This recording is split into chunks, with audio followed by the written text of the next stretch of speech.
Salut chers internautes, sur Dissound Academy, il sera question aujourd'hui des mélangeurs audio. Qu'entend-on par mélangeur audio? On le découvre tout de suite.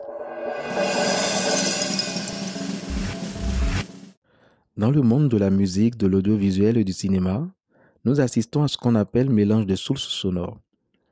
Le mélange de sources sonores se fait grâce à une console de mixage audio ou une table de mixage audio.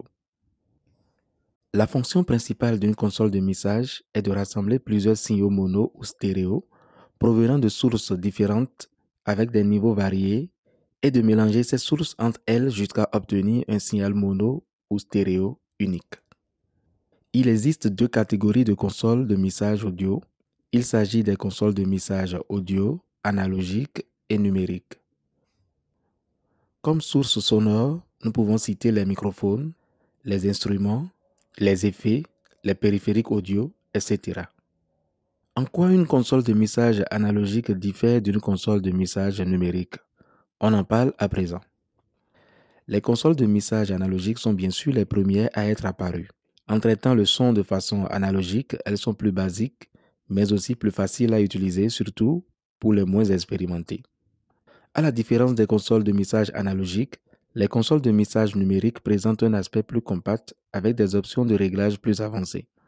Plusieurs options de réglage peuvent se regrouper en un seul commutateur ou potentiomètre et le tout via un écran de visualisation.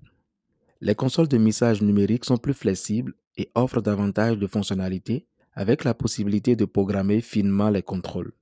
À présent, intéressons-nous aux composants des consoles de mixage.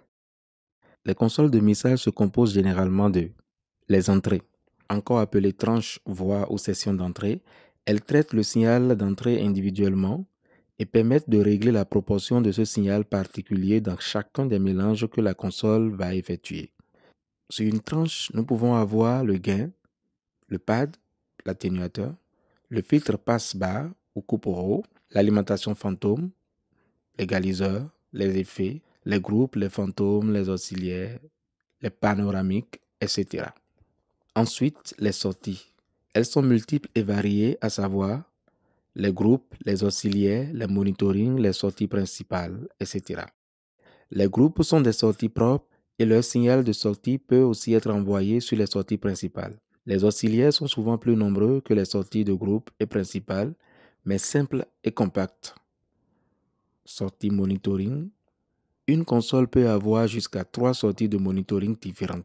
L'écoute du technicien, le retour sur plateau, l'écoute PFL, Q ou AFL. Puis les sorties principales qui sont la dernière étape de combinaison des signaux. Certaines consoles ont des étages de traitement du signal, filtre compresseur, limiteur, retard, dans les tranches de sortie de groupe et principal. Ce sera tout pour le cours 9. Rendez-vous dans les commentaires pour plus de détails.